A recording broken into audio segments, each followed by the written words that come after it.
자, 오늘은 창세기, 출애굽기, 레위기, 민수기까지 짤막한 요약을 하도록 하겠습니다. 창세기. 창세기는 길고 긴 책이지만 짤막하게 요약하면요. 시작의 책이에요. 우주가 어떻게 시작됐는지, 죄는 어떻게 시작됐는지, 인류가 어떻게 시작됐고, 인류가 죄로서 타락한 다음에 인류의 구원의 계획이 시작된 책이 창세기예요. 언약의 시작 창세기예요. 그 전에 언약이 있었던 게 아니에요. 창세기에 아담과 이브가 타락을 하고 그러고 난 다음에 하나님이 인류 구원의 계획을 세우면서 아브라함을 선택해서 아브라함에게서 언약이 시작된 거죠. 그래서 창세기는 모든 역사의 근원이에요. 왜 우리가 예수님을 맞이하게 됐는지, 왜 제사장이 생겼는지, 왜 십자가가 있어야 됐는지를 원인이 뭔지를 알려주는 책이 창세기라는 거예요. 창세기를 읽을 때 대표 구절을 이야기한다면 태초에 하나님이 우주를 창조하셨다. 그러니까 창조의 그 시작을 얘기하고요. 모든 죄와 인류와 하나님의 언약과 선택이 어떻게 이루어졌는지를 알려준 책이 창세기다. 두 번째 키워드를 얘기한다면 내가 너를 큰 민족의 조상이 되게 하고 너를 축복하여 내 이름을 크게 떨치게 하겠다. 너는 다른 사람에게 복을 끼치는 자가 될 것이다. 자, 모세오경의 근본 메시지는 이거예요.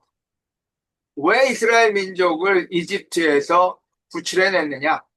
다른 민족도 많고 이집트의 그 똑똑한 이집션 문명이 발달한 그들을 선택할 수도 있었는데 왜 노예 생활을 하는 그들을 선택했느냐? 이유는 이 언약 때문에 아브라함한테 너를 큰 민족의 조상이 되게 하겠다고 약속을 주셨기 때문에 거기서부터 시작을 하게 된 이스라엘 민족이 특별났다, 그들이 잘났다, 똑똑했다, 거룩했다는 아니에요. 오로지 하나님이 신실하심이 아브라함과의 약속을 통해서 하나님의 구원의 계획이 시작된 거죠. 그래서 창세기는 여러분이 모든 문제의 근원을 찾고 싶다면 창세기를 읽는 게 맞다는 얘기죠. 그리고 그 안에서부터 시작된 다음의 역사를 바라보시면 좋을 것 같아요. 두 번째 출애굽기요. 출애굽기는 모든 시작과 죄로 인한 타락에서부터의 구원을 시작하는 책이 출애굽기. 자, 출애굽기 나왔다는 뜻이잖아요. 어디서요? 이집트에서 나왔다, 과거에서부터 나왔다, 노예 생활에서부터 나왔다. 바로 이게 출애굽기의 스토리예요. 거기 물론 여러 가지 스토리가 있지만 그 안에 하나님이 우리에게 율법의 그림자, 구약의 그림자를 통해서 알려주는 거는 우리의 구원을 조금이나마 볼 수 있게끔 도와준 책이 출애굽기인 거죠. 그 안에는 신약사에 나오는 모든 그림자가 출애굽기 안에 다 들어가 있습니다. 여기서 키워드를 찾는다면요. 레위기 22장 23절 너희 하나님이 되려고 너희를 이집트에서 인도해낸 여호와이다. 자, 이 말을 여러분의 삶에 적용시키면요. 교회를 하나님의 자녀로 삼으려고 과거에서 구원해줬다. 세례로 믿음으로 하나님의 나라에 들어오게 해줬다. 바로 그 얘기를 하고 있는 거예요. 여러분 이름을 다 대입시켜 보셔도 돼요.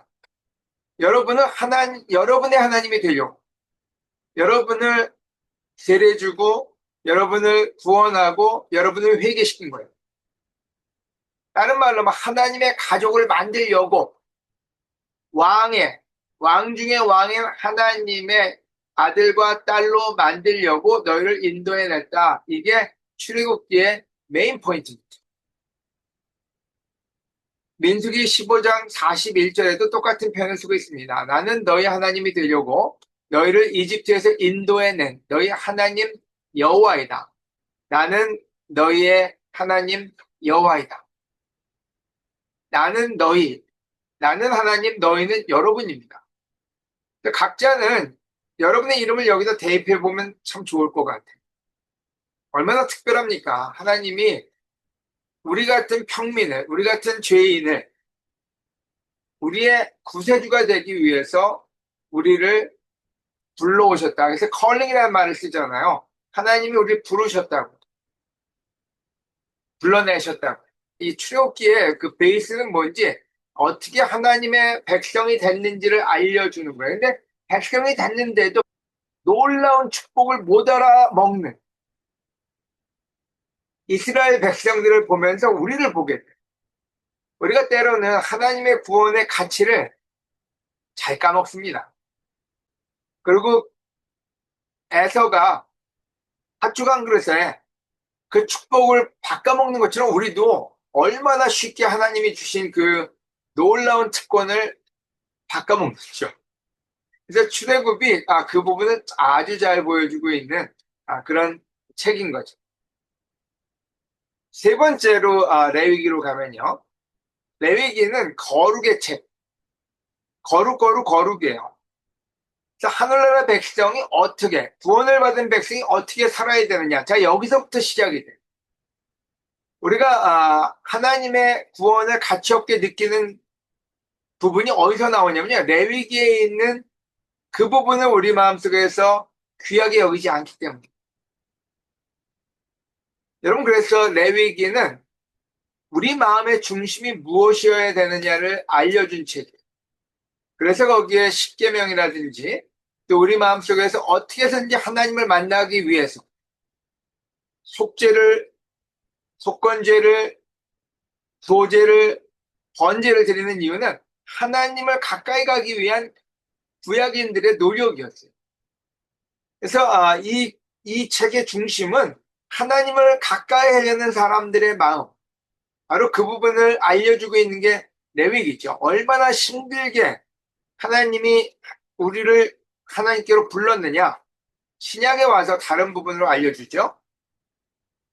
근데 저는 레위기를 보고 있으면 여러분, 모든 대기업은 비전 스테이트먼트라는 게 있습니다. 비전 스테이트먼트라는 건 어떤 거냐면요. 아마존은 고객 중심의 회사를 만든다가 비전 스테이트먼트. 그 다음에 사명 스테이트먼트. 그러니까 사명 선언이라고 그러는데요. 사명 선언은 모든 것을 저렴하고 가격 싸게 공급한다가 아마존. 그러니까 우리나라의 쿠팡 같은 거죠. 그래서 대기업들은 비전 스테이트먼트와 사명 스테이트먼트가 있습니다. 예를 들어서 맥도날드 전 세계 모든 도시에 뭐 이런 그 스테이트먼트가 있죠. 하나님도 마찬가지로 우리를 그 구원하시면서 공동체를 만들면서 비전을 제시한 게 뭐였냐면요. 나는 너희 하나님이 되려고 너희를 이집트에서 인도해낸 여호와이다. 내가 거룩하니 너희도 거룩하여라. 그러니까 하나님은 우리를 로열하게 만드는 게, 노블하게 만드는 게 하나님의 비전이에요. 우리가 노블하지 않아요. 우리가 이집트에서 노예 생활하던 사람들처럼 종의 근성, 노예 근성들이 있고 불평불만에 늘 그 싸우고 마음속에 욕심이 가득 차고 늘 과거로 돌아가려는 그 노예 근성에서 하나님은 우리를 하늘나라의 시민으로 만드는 게 하나님의 비전이에요. 하나님의 비전은 여러분을 그냥 오늘 그대로 살면서 먹을 거나 좀 더 먹어라. 떡이나 몇 개 더 먹어라. 이게 아니라는 거예요. 우리는 노예 근성이 있어가지고 하나님 떡이나 몇 개 더 주세요. 이게 우리의 기도예요. 하나님 여기서 그냥 어떻게 좀 잘 먹고 잘 살게 하는 방법 없을까요? 그게 우리의 하나님께 대하는 태도라는 거예요. 근데 하나님의 비전은 우리를 이집트에서, 우리를 노예 생활에서, 우리를 과거에서 끄집어냈을 때는 내가 거룩한 것처럼 너희도 거룩하게 만들어줘요. 이거 굉장한 특권이거든요. 하나님의 비전이 뭔지 알아야 돼요. 하나님의 비전은 여러분을 그냥 조금 나은 사람으로 만드는 게 하나님의 비전이 아니라는 거죠. 하나님 나라에 하나님의 가족처럼, 하나님의 자녀처럼 살게 하는 게 하나님의 비전이다. 이 부분이 레위기의 부분이고요. 그래서 레위기는 마음을 다룹니다. 우리의 마음이 하나님께로, 우리의 마음이 깨끗하게, 우리의 마음이 성장하게. 그래서 제가 십계명 때 말씀드린 것처럼 하지 마라에서 생각의 변환으로, 생각의 변환에서 마음의 변환으로, 그래서 결국에는 하나님의 마음을 닮아갈 수 있는 그런 하나님의 자녀가 되기를 원하십니다. 자, 민수기. 민수기는 이제 그 다음에는 마음의 중심에서 행동의 중심으로 갑니다. 그래서 민수기는 아까 정식 경제가 잘 얘기했는데요. 광야에서의 훈련받는 책이에요. 그러니까 우리가 광야에서 훈련받는, 우리는 지금 광야에 살고 있어요. 우리는 지금 하늘나라에 살고 있는 게 아니에요. 광야에 살고 있기 때문에 광야에서 훈련을 받고 있는 거죠. 그 훈련 과정에서 민수기는 수없이 많은 일들을 보여줍니다. 아까 발람의 얘기도 했고요. 아론이라든지 여러 가지 사건들이 나오잖아요.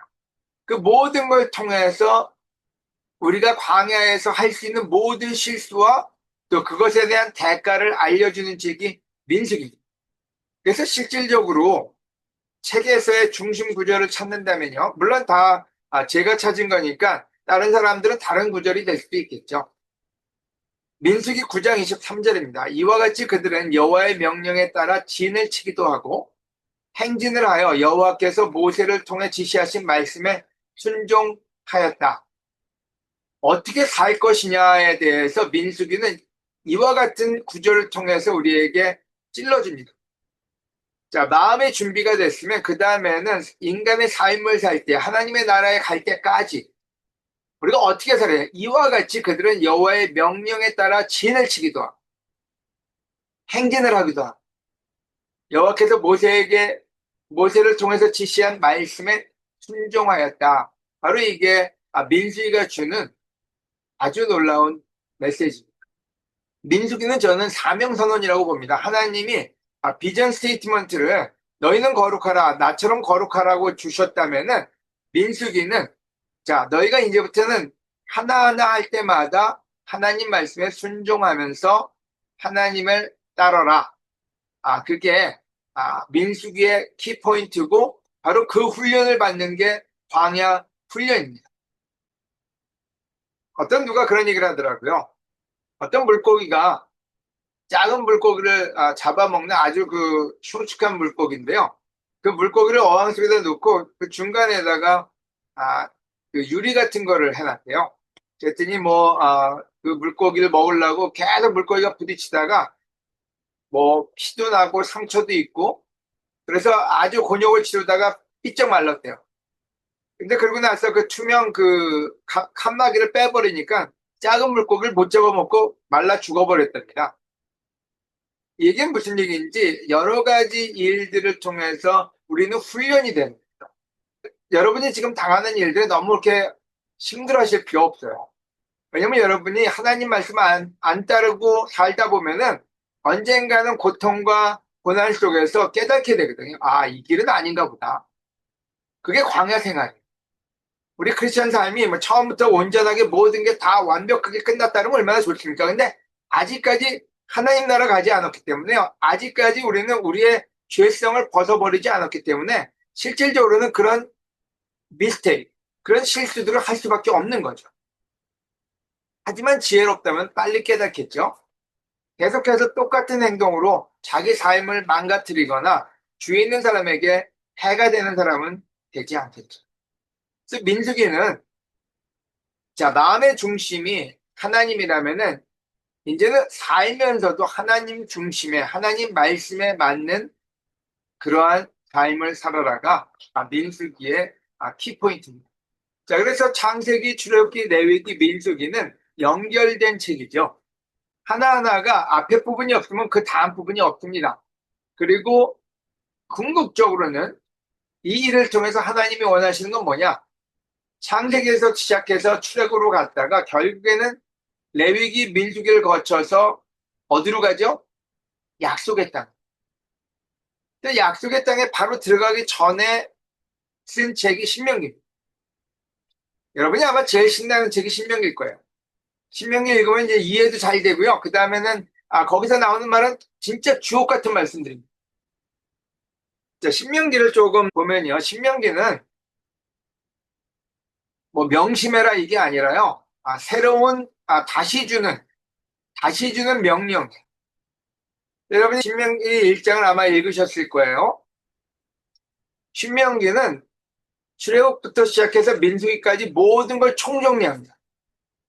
그래서 처음에 너희가 어땠었고 어떻게 너희가 거역했고 그래서 어떻게 광야에 너희가 있었고 그래서 너희가 배운 게 뭐냐. 그래서 결론적으로는 약속의 땅에 바로 들어가기 전에 완전히 그들을 준비시키는 책이 신명기. 그래서 만약에 창세기, 출애굽기, 레위기, 민수기를 안 읽었다 그러면 신명기라도 읽으시면요 모든 게 거기 다 있어요. 신명기 읽다 보면은 그들이 어떤 죄를 졌고 뭘 배웠고 뭘 배워야 되는지. 자, 이제는 똑같은 실수하지 말고 약속의 땅에 들어가서 이제는 깨우친 사람처럼 살아라. 그래서 굉장히 신명나는 그런 책이 신명기입니다. 그래서 이스라엘 사람들은 신명기를 굉장히 중요하게 여겼고요. 신명기를 딸딸딸딸 외우고 살았습니다. 신명기에 나오는 아이들을 키우는 거, 그 다음에 어떻게 살아야 될지에 대해서는 소시 하나 틀리지 않고 다 외우면서 살았어요. 여러분도 신명기를 보면서 창세기, 출애굽기, 레위기, 민수기를 다 정리하고 또 그 안에 있는 하나님이 주는 엑기스, 우리가 어떻게 살아야 되는지에 대해서 집중해서 성경을 읽으시면 도움이 많이 될 겁니다. 그래서 다르게 얘기하면요, 언약을 재확인하는 책. 하나님이 주신 언약을 재확인하고 그 다음에 진짜로 이 길을 갈 거냐 말 거냐. 또 두 번째 문제가 있습니다. 신명기를 준 이유가. 신명기는 믿음이 없어서 죽어버린 세대, 젊은 청년들이 약속의 땅에 가서 정탐을 하고 와서 갈렙하고 여호수아만 살아남고 나머지는 광야에서 다 죽었습니다. 그래서 실질적으로 이 시점에 신명기가 주어진 시점에 거기에 있는 남자들은 거기에 있는 이스라엘 백성들은 하나님이 주신 언약을 다 까먹거나 못 배운 사람들입니다. 왜요? 젊은 사람들이 이제 어린 사람들이 이제 커서 약속의 땅에 들어가야 되거든요.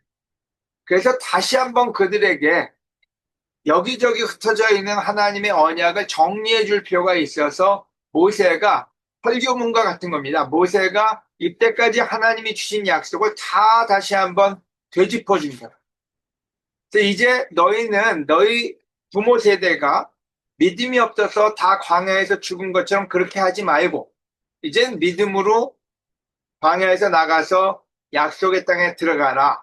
그래서 신명기가 모든 걸 총정리해주는 책입니다. 그리고 다음 세대에게 다시 알려주게 한 거죠. 우리도 굉장히 중요합니다.